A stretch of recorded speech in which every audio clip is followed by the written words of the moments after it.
there's a couple questions here that came in related to NAMB. Mhm. A couple months ago, there was a website that popped up called NAMB Whistleblower. Have you seen this? And what do you think about the way in which individuals are able to report issues of abuse or concern?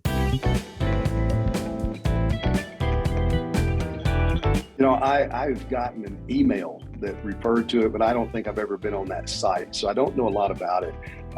There ought to be some mechanism, and I would, again, if our trustees are functioning the way they should, it should be able to be handled through the trustee system. But right now, I don't think our trustee system is functioning in as healthy a way as it should. So yeah, it goes to accountability.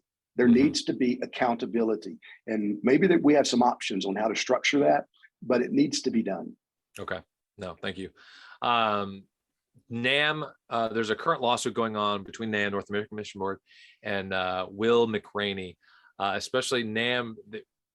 There's allegations of repeated, excuse me, deceiving in the courts. Do you have any comment on that, or want to shed any light on that? Well, I've seen some of the allegations. I've talked to some of the people who are not involved in the lawsuit, but they've been involved in some of the things that the lawsuit alleges happened, and they've seen it happen in other state conventions or areas, and it is concerning. And again, I wish we didn't have to settle this in the court system. I wish we had a way. I think we need a way to address these kinds of issues internally with the competence and transparency that I believe Southern Baptists do indeed possess. So I'm very concerned about it. I was very concerned about the brief that was filed on behalf of the ERLC that violated Baptist ecclesiology completely. I'm glad that they rescinded that. But my goodness, I mean, that's just another commentary. How in the world did something like that ever come out of an entity that is bought and paid for, that's been built by Southern Baptist churches? I mean, that was a violation of trust again. So, I don't know what's going to happen with the lawsuit. I do hope that if it gets to the point of depositions, maybe that's what it's going to take for honesty to finally come out. But if so, and we find that people have not been honest, then there needs to be consequences. If there's been crimes committed, then there needs to be punishment, criminal punishment meted out. And if there's been sin committed, well, then those sins need to be dealt with by the churches of the people who have committed those sins. And there need to be consequences in terms of accountability to the churches of the Southern Baptist Convention. Okay. Thank you. Third out of four here regarding NAMB. Sorry. How, excuse me. How do we get to the bottom of the issues with NAMB and find out what the truth is? I know that's probably a broad question, but what are any further thoughts on that? Well, again, the trustee system has to be repaired, because if there are indeed problems, then you lay that at the feet of the trustees, because those are the ones that we elect to hold not just the North American Mission Board, but all of our entities and agencies accountable. And if they're not doing that, if we discover there's major problems, it comes out through the court system that the trustees didn't deal with, again, that's further indication we need better from our trustees, and that may begin with the process whereby we train trustees. Okay, that's good. 2011, NAMB began to send gifts to church planters beyond monthly stipends. NAMB has seemingly used this to build and buy loyalty, avoiding state convention and associational partners. Is this acceptable? Why or why not? Well, I don't know how to address that. I don't know what the gifts are. I don't know when they came. It's birthday, Christmas, or whatever. Man, anybody that's planting churches, I want to be a friend to. I want to help them. I want to encourage them any way you can. And so that might be appropriate.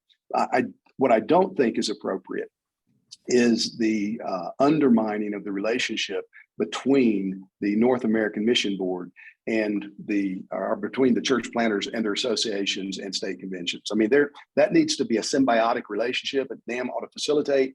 I think the Great Commission resurgence maybe played into the dissolution of that relationship. And so I think those local ties need to be strong, and whatever we can do to facilitate that, we should. Okay. All right. Well, that's all I got, Bobby. Thank you, yeah, Tom. Tom, just to follow up on that, does it seem like,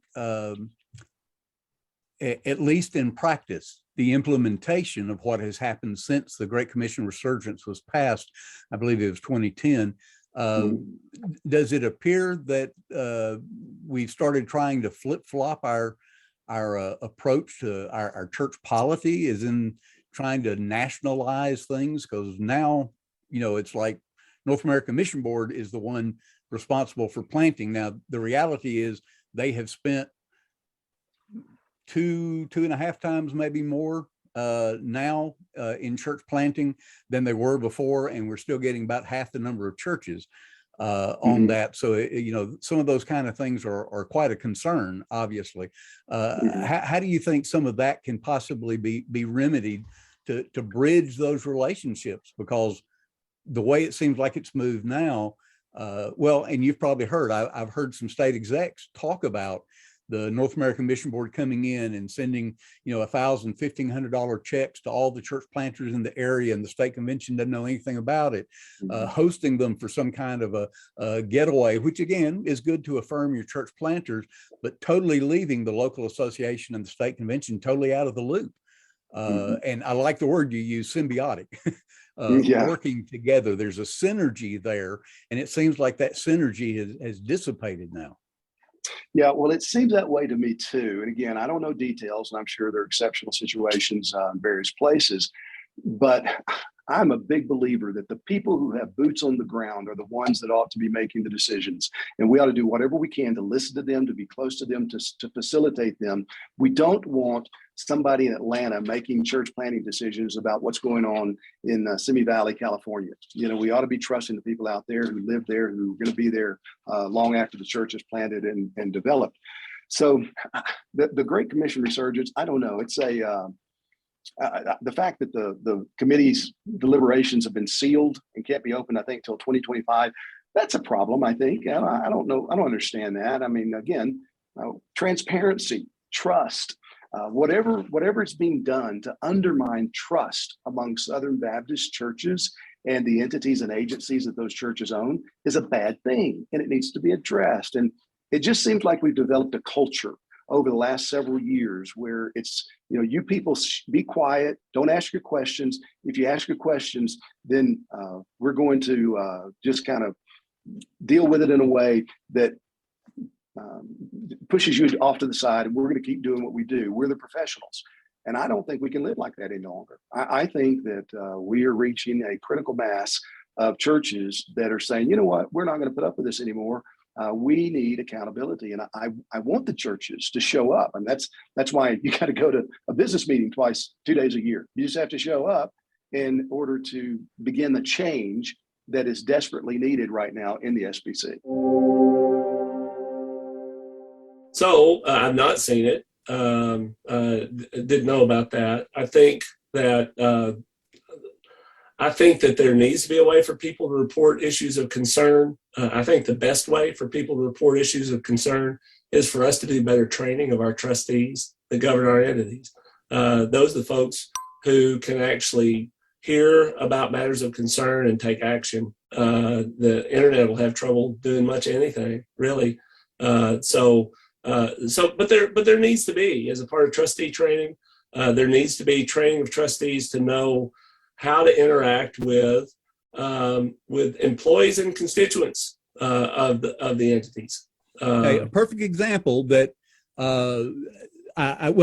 first let me say it's my understanding, and I haven't talked to anyone at NAMB for sure, but it's my understanding a number of years ago that NAMB had set up its own kind of a whistleblower system, which is good, and lots of large companies and corporations do that so that they can keep improving, they can get better, but my understanding is that was discontinued. So this site, apparently it's anonymously run, but it's there for people to report. But back to what you said about trustees and the issue related to NAMB, a perfect example of concerns with that is the current issue between the lawsuit between Will McRaney and North American Mission Board. And repeatedly, the North American Mission Board, through their attorneys, has basically lied to the courts about SBC polity, about something as simple as the U.S. Fifth Circuit Court. The attorney for McRaney accidentally said when Justice asked him, well, does the trustee board, is it made up all of ministers? And NAMB was trying to say this is a ministerial thing. And he accidentally said yes. He was nervous. Obviously, you're before the second highest court in the land. And so they went back and filed paperwork after that was over to say, we just need to correct the record. And to do that in a case like the U.S. Fifth Circuit Court, you have to get approval from both sides. Oh, yes, that actually is fact. It's only, about 50-50, 50% lay people, 50% ministerial. So they filed that paperwork to do that. And North American Mission Board refused to let them put into record what the actual number is. Now, when I heard that, I couldn't believe that they wouldn't even just say, well, yeah, see, that's happened. Then ERLC came on board. We had trustees that should be responsible for the things that Russell Moore and the ERLC put to the Supreme Court when NAMB took us to the Supreme Court, and multiple other illustrations that have happened in that McRaney case. Yes, it's a problem with trustees not standing up for what is right. And as you have said, our polity, what is correct and proper polity, we all know that we're not, NAMB isn't an umbrella organization over our state conventions, and a state convention isn't an SBC entity, and all these other things that were problems. So what do we do in the present? We can't have all these trustees all of a sudden changed over. I guess the convention could do that if they wanted to, but that's not likely is what I'm saying. Try to take me out. What do you think about this situation where for now 5 years, NAMB has refused to speak publicly and say, if this is truth, it's truth. The court has not put a gag order, right? There's no gag order, but I'm told that there is a internal gag order from NAMB to the trustees and others that they aren't to talk about it. Now, there's no legal implication with that at all. And so McRaney has told his side of the story multiple times and in writing and other places as well. So, how do you feel about that issue with this lawsuit among probably others that are out there? So, there was a lot of stuff in that spaghetti. Sorry, I'm sorry. No, you got me okay. rambling now. And so I just want to say some things probably that would agree with you, probably some things that would disagree with you. I hate that we're in the middle of lawsuits. I think we're far too litigious. I think sometimes, if you look at the Missouri Baptist Convention that was caught up in lawsuits, they were right. The Missouri Baptist Convention was 100% right with what they did with Windermere and with everything else. But sometimes you get to the end of it, and even if you win, you've lost in the middle of that sort of situation. I want to come back and talk about though why I would be so glad. Part of what I did in my PhD involved studying religious liberty. I've written about religious liberty a lot.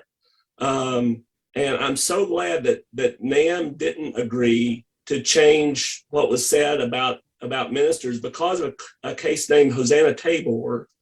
And what that case had to do with, you might see an outcome, Bobby, that you'd like to see on a NAMB case, but that case had to do with whether you could have a teacher in a Christian school who was involved in gross sexual immorality, and whether that Christian school and that church would have the right to terminate somebody. And the only way that they were able to do that was by saying, our teachers, they're not pastors, but they're ministers. And when the courts look at the idea of the word minister, they have a different dictionary than we do when they're talking about that. What they mean by that is just that, whether they're ordained or not, or whether they're paid in a pastoral capacity or not, are they someone who actually does religious work in such a way that you can hold them accountable? If we said in a court that we had trustees that were not ministers, we wouldn't be able to remove them if they came out as transgendered. We'd have Pandora's box of really. Well, actually, I think you're dead wrong. I think you're dead wrong on that because, and let's just take the NAMB situation. I've read every word of that Supreme Court case. Their trustees are 50-50, basically, but whether they're a minister or not has nothing to do with whether they could be removed if they came out as transgendered. What has to do with that is their statement of faith, just like in your local church. So if NAMB's statement of faith says, to be one of our trustees, you have to believe the Baptist faith and message. And this is the clarity. And we have a code of conduct that is built upon that and the Bible. And that's how we build that. Then those are the grounds you stand on, whether they're ministers or not. Ministers or not is irrelevant. Just like in your local church, if someone is going to be removed or disfellowship, or you say, hey, we're not going to, let's say your founding documents are not founding, your constitution, your bylaws state that there will be no use of our facility by any organization who cannot affirm the Baptist faith and message in our doctrinal statement. Okay. And that's a very common legally recommended kind of a statement to be in your documents. Well, then somebody comes and says they want to have a gay wedding or a transgender reveal party or whatever. You have legal grounds to say, I'm sorry, we can't do that because our statement of faith says that that's not going to happen. We can't do that in our facilities, and those are our facilities. It's privately owned. So you see what I'm kind of saying? I do, but I want you to understand, like I said, I've read every word of the Hosanna-Tabor case and everything else that has to do with religious liberty. What you're saying is that our governing documents supersede non-discrimination laws. And the reason why our governing documents supersede non-discrimination laws with regard to hiring or putting people into positions of leadership is because we've made the claim and won at the Supreme Court to say that those are ministerial functions. And that's the ruling in Hosanna-Tabor, to say that those are ministerial functions. And that's why we can say there's a law against discriminating in that way. But actually, this church's statement of faith governs and trumps over those laws, or this organization, their statement of faith trumps over those laws because there's a ministerial function that's happening there. So I'm just saying that the court, man, you'd sit in a room with a bunch of lawyers and you'd find out they're operating in their own universe. And courts use those words sometimes differently from the way that the rest of us do. You and I, Bobby, we agree about so many things about transparency and training and whatever else in the operating of our institutions. But I do also want them to be wise, not to open up doorways in law, since we know that we're on the precipice of greater and greater hostility against our beliefs and against our rights to conduct our faith the way that we need to. Those are big, huge threats that are on the horizon for us. Man, I want our entities to be so careful not to open up pathways that cause us to be caught up by that and really damaged by that in the future.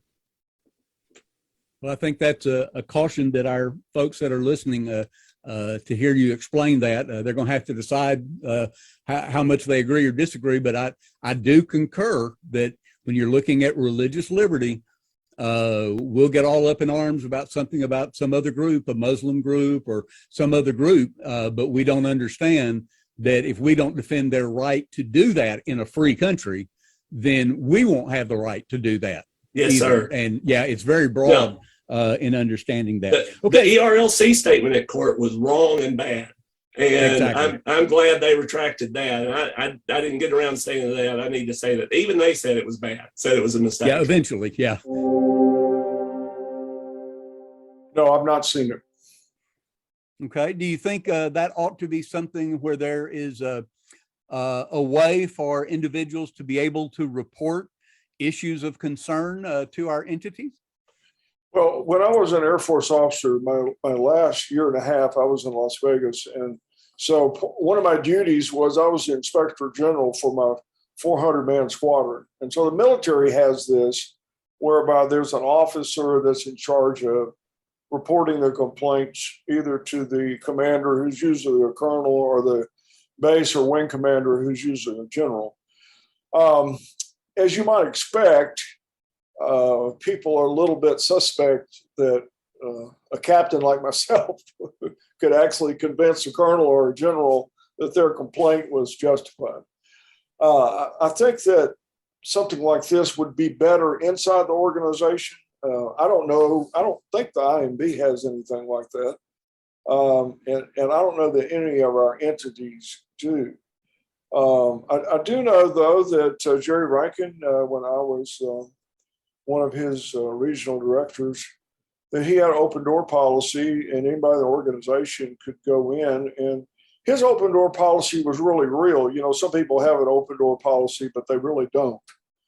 I would just say that I know that people think that the trustees of these entities don't really care, but these trustees are serving without pay, and they're coming from, they're laymen, they're pastors, big churches, small churches. And it's been my experience that if they start hearing a lot, that they do talk to the administration and try to, in an amiable way, get things changed.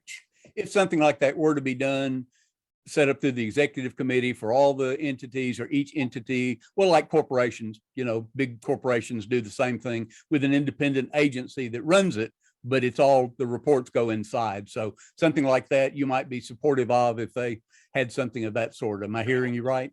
No, well, yes and no. I don't think the EC should do that, because okay. Each entity is independent of the EC.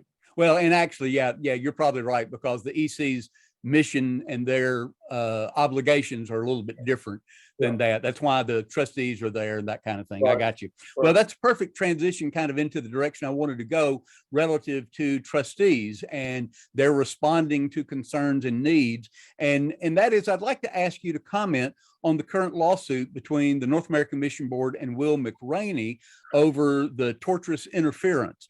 That's been going on now over 5 years, I believe.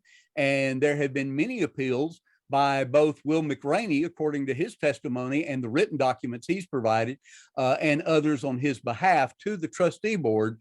And there's been basically no response back about the allegations that have been made. There's been no speaking to that other than kind of a generic, well, we support our leadership.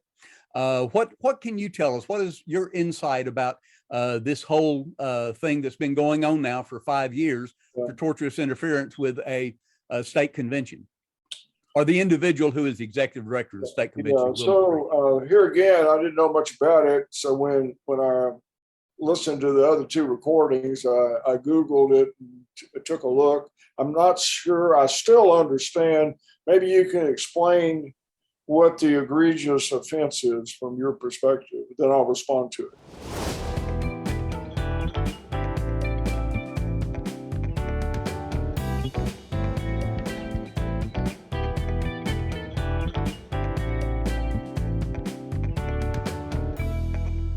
It is back at the Mississippi North District Court, I think is what it is now. And our understanding is it's moving forward now toward having depositions, document, examinations and all that kind of stuff. So it is moving forward.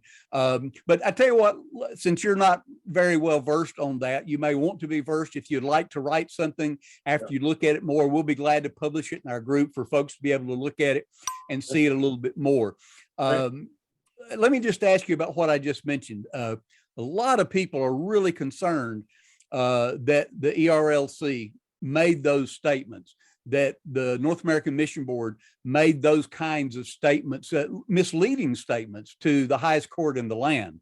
How do you feel about our entities doing things like that that are so out of line with what our basic SBC documents, our basic bylaws, our business financial plan, all those things, when they stray outside of that, and then there's little accountability. At this point, there's been virtually none toward NAMB other than people, calling it out. But I mean, everybody's still in place that I'm aware of, and there's been no consequence at all at this point.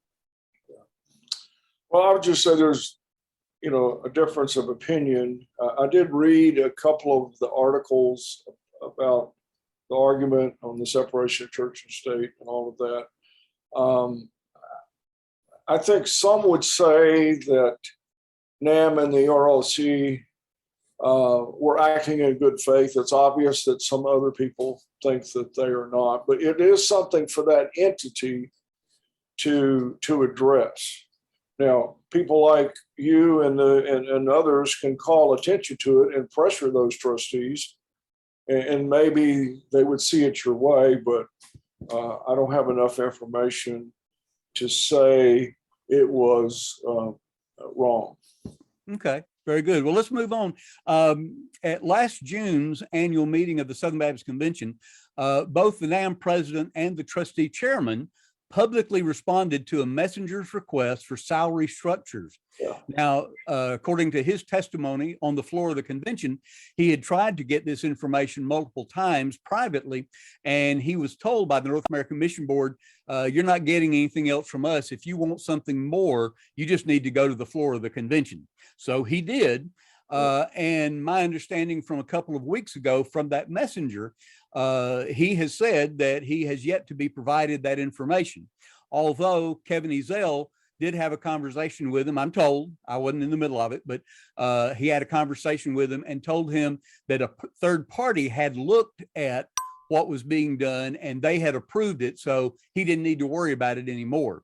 Now, our documents for the governing documents of the SBC say that our entities are to provide that information. This is our cooperative program mission money coming from all of our near 50,000 churches. So how could you advocate to bring entities or encourage entities or push entities to be in compliance with our SBC's governing documents and their own entity rules oftentimes? So exactly what documents are you referring to that say that the president of an entity's salary has to be published? Well, it says the salary structures for each of those positions, and that is in the bylaws. I'll have to look it up. I have looked at it before, but we can drop that in the comments of the video description once we look it up, but I'll be glad to find that. But that is in the documents that is to be provided. Yeah. Well, one of the things that surprised me when I became interim president of Midwestern was that I actually got to know what the salary was for the president of Midwestern Seminary. And I'm not told anyone, I'm not going to tell you. Yeah, that's all right. But what we had done at Midwestern anyway, at least, there's a range for different positions. Right. So I made $75,000 a year as a professor. Okay, that's about the top range. So we're not overpaid. Right. No, that'd be agreed. Yeah. Yeah. And the president, the salary of the seminary presidents, ERLC, you know, what Ronnie Floyd's salary was, I don't even know.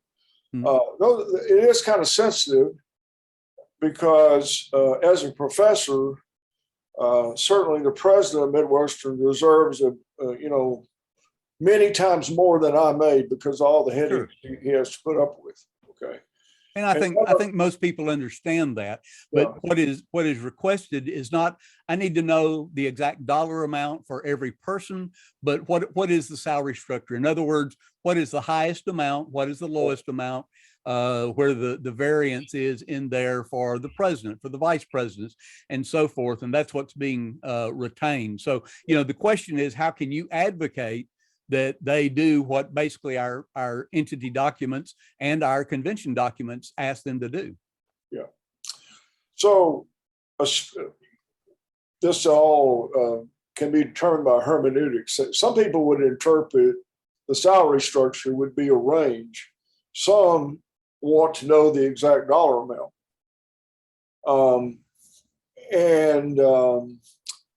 Probably a range would be a good thing to publish. I don't know that, but I think that's up to the individual entity.